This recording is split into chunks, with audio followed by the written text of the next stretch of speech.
दोस्तों, यकीनन एक खुशखबरी आप तक पहुंच गई होगी।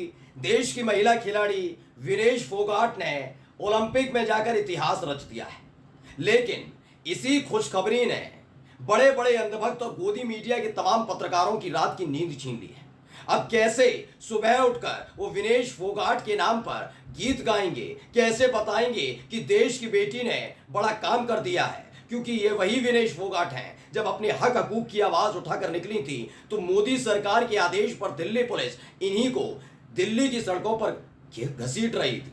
और इस देश के बड़े बड़े पत्रकार जो लाली लिपस्टिक लगाकर रोज रात को राष्ट्र धर्म की बात करते हैं, वो बता रहे थे कि कैसे विनेश फोगाट जैसे खिलाड़ी सिर्फ राजनीति करते हैं। लेकिन विनेश फोगाट ने अपने परिश्रम से, संघर्ष से, मेहनत से बता दिया कि वो चाहे सड़क हो या खेल का मैदान हो, वो बड़े बड़ों को पटकनी देती हैं। बड़े बड़ों का मुंह काला हो गया है, अंधभक्तों का मुंह काला हो गया है, मुंह जो अपने अपने एसी वाले स्टूडियो में बैठकर विनेश फोगाट पर खर्च होने वाले पैसे के जरिए बता रहे थे कि सरकार उन पर कितना एहसान करती है। अब मैं इन लोगों से कहता हूं कि आप धिक्कार है, धिक्कार है, धिक्कार है। नमस्कार, मैं हूं प्रज्वल गौतम और आप देख रहे हैं टाइम्स एक्सप्रेस। सबसे पहले वो खुशखबरी वाली खबर मैं आपको पढ़कर बता दूं, उसके बाद इन सबके कुंडली खोलने जा रहा हूं, आपको दिखाने जा रहा हूं कि जैसे ये खबर आई कि विनेश फोगाट ने ओलंपिक में जाकर रचा इतिहास, वैसे इनकी सिट्टी पिट्टी गुल हो गई है। खबर तो ये भी आई कि कई कई बड़े बड़े पत्रकार अपने अपने स्टूडियो को या तो छोड़कर चले गए, क्योंकि वो खबर उनको दिखानी पड़ती, या फिर उन्होंने खबर पढ़ी भी तो सिर्फ हेडलाइन के जरिए, उनको ज्यादा मतलब नहीं रखना पड़ा, क्योंकि वो जानते थे कि आज वो खबर पढ़ेंगे तो 2 साल पहले उन्होंने जैसे इस देश की महिला खिलाड़ियों के बारे में गंदगी उछाली है, लीचड़पन किया है, उसका जवाब देना होगा। पहले खबर देखिए आज तक। Vinesh Phogat in Paris Olympic 2024। Vinesh Phogat ने रचा इतिहास, पेरिस में सिल्वर पक्का किया, अब गोल्डन गर्ल बनने का मौका। बताया भारतीय स्टार पहलवान विनेश फोगाट ने इतिहास रच दिया है। उन्होंने फाइनल में एंट्री करते हुए एक मेडल पक्का कर दिया है। उन्होंने मंगलवार को महिला 50 किलोग्राम वाले फ्री स्टाइल इवेंट के सेमीफाइनल में क्यूबा की रेसलर यूसेनीलिस गुजमैन को 5-0 से करारी शिकस्त दी। विनेश का फाइनल मुकाबला 7 अगस्त को होगा। आप देखिए 5-0 से, यानी कि सारे के सारे गोल, सारे की सारी चीजें, सारा का सारा जो था वो क्यूबा की जो खिलाड़ी थी उसकी तरफ से हुआ। हमारी खिलाड़ी विनेश फोगाट पर एक भी फॉल नहीं आया, यानी 5-0 से 5-0 से जीत गए, एक भी नहीं। अब यहीं से इन्हें दिक्कत हो रही है। दिक्कत क्या हो रही है अब देखिए। सबसे पहले ये अजीत अंजुम साहब का मैं ट्वीट पढ़ूंगा, बड़े पत्रकार हैं। उन्होंने एक न्यूज लॉन्ड्री का एक पुराना वीडियो है, उसे जरा सर्च किया और उन्होंने लिखा क्या है, क्योंकि इसमें 3-4 चेहरे नजर आ रहे हैं। 2 तो न्यूज 18 वाले हैं, एक तो अमीश देवगन और एक अमन चोपड़ा। दोनों के बारे में जाना जाता है वो सत्ता की चाटुकारिता कैसे करते हैं। एक है आज तक वाले भैया, काला सफेद करने वाले सुधीर चौधरी। तो ये सारे के सारे क्या करते थे उस समय, बता रहे थे कि इस पर इतना पैसा खर्च हुआ। अमन चोपड़ा ने बताया कि 2 करोड़ से ज्यादा पैसा खर्च विनेश फोगाट पर हुआ है, और आज जब ये मेडल लौटा लेंगे। दरअसल इनकी दिक्कत क्या है, चाटुकारिता करते रहे।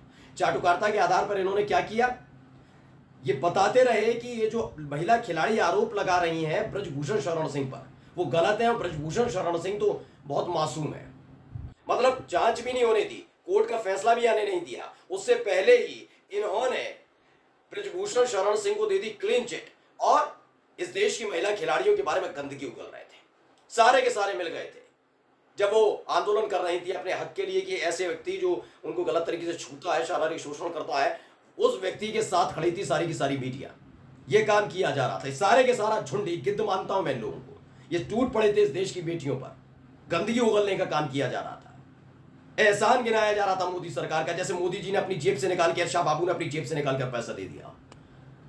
ये वो बच्चे नहीं है। अब सुन लो अमन चोपड़ा, सुन लो अमीश देवगन और सुनो सुदीप चौधरी, ये वो बच्चे नहीं है जिनके डैडी गृह मंत्री थे तो ये खिलाड़ी बन गए।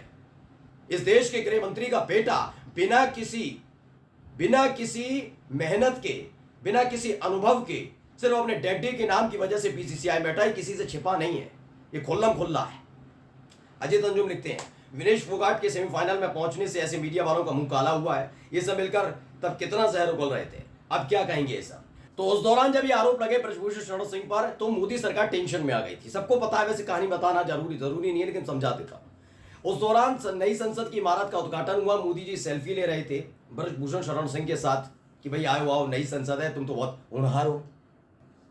और ठीक उसी वक्त हमारे देश की इन्हीं महिला खिलाड़ियों को घसीटा जा रहा था, दिल्ली पुलिस घसीट रही थी। अब दूसरा दिखा रहा हूं, राहुल गांधी ने क्या कुछ कहा, पढ़िएगा, बहुत बेहतरीन बात कही है इन्होंने। एक ही दिन में दुनिया के 3 धुरंधर पहलवानों को हराने के बाद आज विनेश के साथ साथ पूरा देश भावुक है। जिन्होंने भी विनेश और उसके साथियों के संघर्ष को झुठलाया, उनकी नीयत और काबिलियत तक पर प्रश्न चिन्ह खड़े किए, उन सभी को जवाब मिल चुका है। आज भारत की बहादुर बेटी के सामने सत्ता का पूरा तंत्र धराशायी हो गया पड़ा था, जिसने उसे खून के आंसू रुलाए थे। चैंपियंस की यही पहचान है, वो अपना जवाब मैदान से देते हैं। बहुत शुभकामनाएं विनेश, पेरिस में आपकी सफलता की गूंज दिल्ली तक साफ सुनाई दे रही है। यह इसलिए जरूरी हो जाता है कि विनेश फोगाट पर, साक्षी मलिक पर, बजरंग पुनिया पर, इन पर ये आरोप लगाए जा रहे थे कि भाई ये बात सुनो, ये सारे के सारे हैं मुफ्त हो। ये मैं नहीं कह रहा हूं, आप जाकर देख लीजिएगा। ये जितने हैं ना, ये सत्ता के चाटुकारे को क्लास लेकर आता है, पाठशाला, खुद के ज्ञान की पाठशाला चलाता है, बैठ जाए किसी दिन तो पता लग जाएगा। सोचिए कितने बड़े, मैं तो उनको कहता हूं देशद्रोही से बढ़कर नहीं है। सिर्फ आप सत्ता को बचाने के लिए, क्योंकि उनसे सवाल ना पूछा जाए, उनको बचाने के लिए देश की महिलाओं की, महिला खिलाड़ी, एक तो 2-3 चीजें हैं। एक तो वो खिलाड़ी जो देश का नाम रोशन करते हैं उनके लिए, और दूसरा महिला हो, दोनों के खिलाफ गंदगी उगलने का काम कर रहे थे। दोनों के खिलाफ गंदगी, पूरी गंदगी। बताया जा रहा था कि मुफ्तखोर है, ये चाहते नहीं है कि इनका कोई टेस्ट हो, ये कोई स्थानीय स्तर पर लड़े और उसके बाद इनका चयन हो। ये फ्री में सब कुछ चाहते हैं। अब आप जवाब दे दीजिएगा, क्योंकि इनको फ्री की आदत पड़ी हुई है ना, सारे के सारे सत्ता के चाटुकारों को मिलती है ना, एक्स्ट्रा इनकम आती है। इसलिए इसीलिए संजय सिंह, आपने भी लिखा हो, क्या लिखा, ये पहले वीडियो देखिएगा, वीडियो शायद आपको याद हो। याद आ गई, चेहरा पहचान लिया, यही है विनेश फोगाट। इन्होंने ये अपने साथियों के साथ मिलकर ये आंदोलन किया था और बताया था कि किस तरह से ब्रजभूषण शरण सिंह, जो भारतीय जनता पार्टी का सांसद हुआ करता था, कितना गंदा आदमी है। लेकिन नहीं, ये बहुत गलत थी। विनेश फोगाट ही उस समय गलत साबित की जा रही थी। पूरा देश में, क्योंकि मीडिया माहौल बना रहा था, देशवासियों को भी ज्यादा पता नहीं था, लेकिन आज देशवासियों तक संदेश पहुंचाया विनेश फोगाट ने कि जो आंदोलन हुआ था वो सही है। क्योंकि उसके बाद ब्रजभूषण शरण सिंह के खिलाफ कोर्ट ने भी कहा है कि मामला दर्ज किया जाना चाहिए, मामला गंभीर है।